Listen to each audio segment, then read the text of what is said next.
कुछ दिन पहले छत्तीसगढ़ के एक शहर रायगढ़, जो जिंदल समूह के नाम से जाना जाता है, रायगढ़ में मेरा एक प्रोग्राम था जो कि वहाँ के स्थानीय इनरव्हील क्लब ने आयोजित किया था।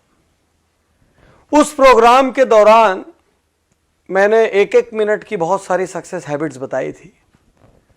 तो उसमें एक ऑडियंस लास्ट के क्वेश्चन आंसर सेशन में खड़ी हुई, महिला थी, लगभग 50 के आसपास की एज होगी। वो खड़ी होके कहती हैं कि पाटनी साहब आप इतनी बातें कर रहे हैं, सब बातें अर्थहीन है, बेकार है। मैंने बोला क्यों? बोले मैं जानती हूं मैंने अपने जीवन में कितनी तकलीफें झेली है, इतनी तकलीफ झेल के मैंने अपने बच्चों को बड़ा किया है, क्या नहीं किया अपने बच्चों के लिए, जो कुछ था एक एक पल बच्चों के लिए जिया। आज मेरे साथ कोई नहीं है, वो सब छोड़ के चले गए। ऐसे लोगों के लिए आप कुछ क्यों नहीं करते? ऐसे लोग के लिए आप कुछ क्यों नहीं कहते? ऐसे लोगों के साथ क्या करना चाहिए? साथियों, चिंतन का भी विषय है, चिंता का भी विषय है। एक माता पिता, मैं ये तब तक नहीं समझता था जब तक मैं फादर नहीं बना। मेरी जिंदगी में दो बहुत प्यारे बच्चे हैं, एक बेटा है और एक बिटिया है। बेटा बड़ा है। जब वो हुआ तो मेरे को समझ आया पिता बनना क्या होता है। मुझे लगता है उसके बाद हमारे जीवन का हर निर्णय उसके हिसाब से हुआ। यहां जाने से वो रोता है, वहां नहीं जाएंगे। वहां जाने से वो हंसता है तो वहां जाएंगे। उसको इस तरीके की पिक्चरें पसंद है तो ऐसी पिक्चरें जाएंगे। उसको मॉल में जाना पसंद है तो मॉल में जाएंगे। उसके लिए घोड़ा बनेंगे, वो पीठ पे घोड़ा बन के चढ़ेगा, हमारे कपड़ों पे सूसू करेगा, वो बोलेगा मैं ये खाऊंगा तो उसको खिलाएंगे। अपनी कोई जरूरत पूरी हो ना हो, अपनी इच्छाएं अधूरी रह जाए, लेकिन उसकी जो इच्छा हुई वो पूरी करेंगे। और मैं ही नहीं, मुझे लगता है दुनिया का हर माँ बाप अपनी सामर्थ्य में अपने बच्चे की हर इच्छा पूरी करता है। फिर बच्चे ऐसा क्यों करते हैं? एक दिन जब वो बड़े हो जाते हैं तो वो अलग घर बसाने की क्यों सोच लेते हैं? चलिए अलग घर बसा भी लिया, वो डिस्कनेक्ट होने की क्यों सोच लेते हैं? कोई पत्नी अपने पति के कहने पर, कोई पति अपनी पत्नी के कहने पर अपने माँ बाप को क्यों छोड़ देता है, जिसने पैदा किया, इतना बड़ा किया, एक एक दुख उठाया, हर सुख ही उनसे जुड़ा था। सच कहूं तो संतान होने के बाद माता पिता का जीवन ही नहीं रह जाता। संतान हंसता है तो वो हंसते हैं, और संतान रोती है तो वो रोते हैं। फिर बच्चे ऐसा क्यों करते हैं? एक पिता रात को बिस्तर पर लेटे हुए थे। उनका युवा बेटा, जो कि कहीं नई नई जॉब पर लगा था, वो अपने टेबल पर काम कर रहा था। अचानक छत में कुछ खड़खड़ाने की आवाज आई। पिता ने उससे कहा, बेटा छत में कुछ आवाज आ रही है, देखो कुछ गलत ना हो जाए। बेटे ने कहा, पिताजी कोई बात नहीं, अब बैठिए, ऐसी बिल्ली बिल्ली होगी। थोड़ी देर बाद फिर आवाज बढ़ी। पिता ने कहा, बेटा आवाज देखो बढ़ गई है, बेटा बहुत चोरियां हो रही है आस पास, थोड़ा सा देख लो। बेटा ने कहा, पिताजी कोई बिल्ली होगी, कोई चूहा हो गया, हवा से कुछ सामान लुढ़क गया होगा, आप सो जाइए। 5 मिनट बाद फिर जोर की आवाज हुई। पिता उठ गए। पिता ने कहा, बेटा देख लेता तो अच्छा होता, कुछ हो ना जाए। और बच्चा जोर से भड़क के कहता है, आपको तो नींद आती नहीं है, आपको क्या है, दिन भर आप सोते रहते हो, आपको कोई काम है नहीं, मुझे तो काम करने दो, अरे जो होगा मैं देख लूंगा, आप चुपचाप सोने क्यों नहीं जाते, इतना परेशान क्यों कर रहे हो? पिता की आंखें गीली हो गई, नम हो गई आंखें। पिता चुप रहे।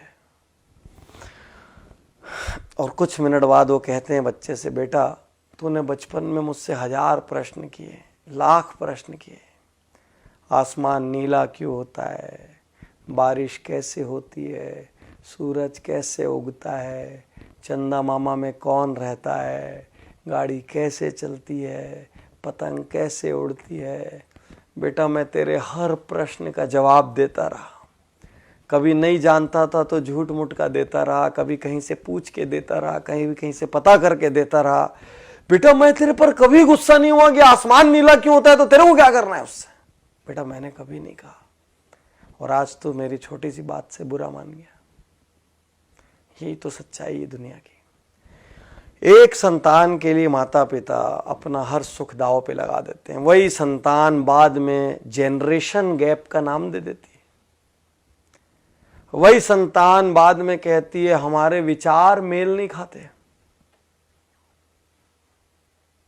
विश्वासघात है ये, गलत है ये।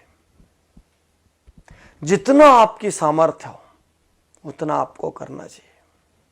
मैं ये नहीं कहता कि आप श्रवण कुमार बन जाए और कांधे पर उठाकर लेके जाएं, लेकिन जितनी आपकी सामर्थ्य हो उतना आपका दायित्व बनता है। और आपके माता पिता मॉडर्न नहीं है तो संकोच मत करिए। वो मॉडर्न इसलिए नहीं है क्योंकि वो उतने समृद्ध नहीं थे, उनके पास वो लग्जरीज नहीं थी, उनको इंग्लिश बोलना नहीं आता तो शर्म मत करिए, क्योंकि उस समय इंग्लिश मीडियम स्कूल नहीं थे, और थे भी तो उनकी क्षमता नहीं थी। क्षमता होती तो क्यों भला वो हल्के रहते। लेकिन आप ये तो सोचो कि उन्होंने आपके लिए क्या किया। उन्होंने ये तो किया कि आपको इतना सामर्थ्यवान बना दिया। अब आपका क्या दायित्व है छोड़ के चले जाएं। अब आपका क्या दायित्व है बुढ़ापे में, जब उनको किसी के साथ की सबसे ज्यादा जरूरत है। अरे किसी जॉब की वजह से, असाइनमेंट्स की वजह से पास ना रह पाए तो हर दिन एक फोन तो कर सकते हैं, हर कुछ महीने में मिलने तो आ सकते हैं, सारी व्यवस्थाएं तो जुटा के दे सकते हैं कि किसी किस्म की कोई तकलीफ ना हो जाए। बागबान पिक्चर आपने देखी होगी, मुझे उसमें आज भी अमिताभ बच्चन का एक सीन याद आता है, जब चश्मा बनाने के लिए उनका बेटा कहता है अभी पैसे नहीं है, काम चला लो,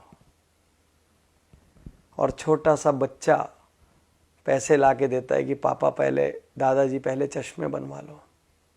आपके पास अपनी लग्जरी के लिए पैसा है, अपनी गाड़ी बदलने के लिए पैसा है, अपना बंगला बदलने के लिए पैसा है, नया इंटीरियर कराने के लिए पैसा है, मॉल जाने के लिए पैसा है, लेकिन माँ बाप की सेवा करने के लिए ना तो आपके पास पैसा है ना तो आपके पास वक्त है। सिर्फ एक प्रश्न है, यदि आपकी संतान ने ऐसा किया तो आप क्या करेंगे? यदि आपकी संतान ने ऐसा किया तो आप क्या करेंगे? आप बोलेंगे नहीं मेरी संतान तो कर ही नहीं सकती, लेकिन आपके माँ बाप ने भी तो ये नहीं सोचा था ना कि आप ऐसा करेंगे, नहीं तो आपको दूध क्यों पिलाते, आपको बड़ा क्यों करते जब एक दिन विश्वासघात लेना था तो। आज आप जो कर रहे हैं ना वो कल आपके साथ भी हो सकता है। सोचिए, गणेश जी ने माता पिता के 3 चक्कर लगा लिए थे और उसी से उनका दुनिया का सारा चक्कर हो गया था। माता पिता हैं ये भी भाग्य की बात है, मैं ज़्यादा जानता हूँ। मेरे पिता का निधन जब मैं बहुत छोटा था तब हो गया था, और जब मैं सामर्थ्यवान हुआ तो मेरी माता का निधन हो गया। मैं सहानुभूति के लिए नहीं कह रहा हूँ, मैं दुर्भाग्यशाली मानता हूँ कि आज मैं जहाँ भी हूँ, जिस मुकाम पर भी हूँ, जितना सक्षम भी हूँ, मेरे घर में कोई बड़ा नहीं है वो बांटने के लिए, और वो कमी खलती है हर पल। आज आपके पास है तो ग्रांटेड मत लीजिए। आप किसी देश में जॉब कर रहे हो, किसी शहर में जॉब कर रहे हो, एक कॉल अपने माँ बाप को कर सकते हैं। 2 मिनट के लिए व्हाट्सएप कम कर दीजिए, उस दिन 5 मिनट के लिए फेसबुक मत देखिए, कर सकते हैं। अपनी सैलरी का कुछ हिस्सा बिना किसी स्वार्थ के आप अपने माँ बाप के लिए रिजर्व कर सकते हैं, बिल्कुल कर सकते हैं, हक है उनका, और उनकी सारी जरूरतें पूरी हो जाएं। मैं ये नहीं कह रहा कि आप सब कुछ अपना छोड़ के कर दें, वो तो संभव नहीं है इस युग में, लेकिन जितनी सामर्थ्य है बिना स्वार्थ के कर सकते हैं। आप पूछ के देखिए। और यदि आपकी संतान ने ऐसा कर दिया ना साथियों, तो याद रखना ये बीज आपका बोया हुआ है। याद रखना आप, ये बीज किसी और ने नहीं बोया है। हर किसी से मैं कहता हूं, अपने माँ बाप का बहुत आदर करो, क्योंकि आपकी संतान वही करेगी जो आपको करते हुए देख रही है। आप माँ बाप का अनादर करो और अपनी संतान से कहो मेरा आदर करना संभव नहीं है। आप माँ बाप के लिए कमजोर खाना खिलाओ, माँ बाप के लिए कमजोर बर्तन रखो, माँ बाप के लिए अलग व्यवस्था रखो, अपने लिए सुपर डुपर व्यवस्था रखो, वो भी संतान देख रही, याद रखना, याद रखना। तो बहुत आदर करिए, रोज सुबह पैर छूइए, यदि आप साथ में रहते तो पैर छू के अपने काम पर निकलिए। हफ्ते में 1 दिन 2 दिन घंटा 2 घंटा वक्त दीजिए, बिना बात बैठिए। हफ्ते में 1 आध दिन अपनी मम्मी की गोद में सिर रख के बैठ जाइए, बोलिए मेरा सिर पे आज मालिश कर दो, गप मार लीजिए जैसा मारते थे, वैसे ही खेल लीजिए जैसे बचपन में खेलते थे। हफ्ते में 1 दिन 2 घंटे तो बनता है यार, उतना बनता है, उन्होंने किया है उतना। कर सकते हैं, उनकी सुख सुविधा की व्यवस्था कर सकते हैं। साल में 4 ट्रिप अपनी घूमने जाइए, 1 ट्रिप उनको भी तो लेके जा सकते हैं। वो धर्म करना चाहे तो धार्मिक जगह पे ले जा सकते हैं, कहीं और ले जा सकते हैं, लेकिन ले जा सकते हैं ना।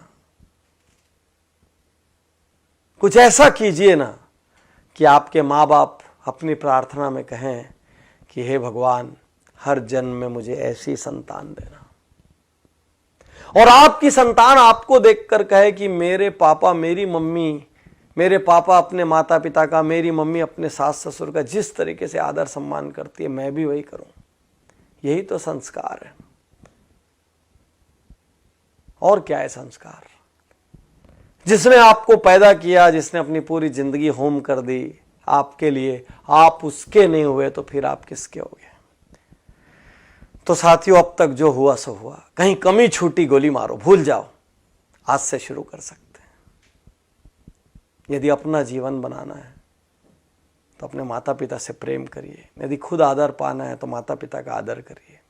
मुझे विश्वास है आज इस वीडियो को देखकर लाखों करोड़ों लोग एक बार फिर अपने माता पिता के लिए वक्त निकालेंगे, और इससे बड़ा उपहार मेरे लिए कुछ नहीं होगा। ये वीडियो मेरी जिंदगी की सबसे कीमती वीडियोस में से एक है।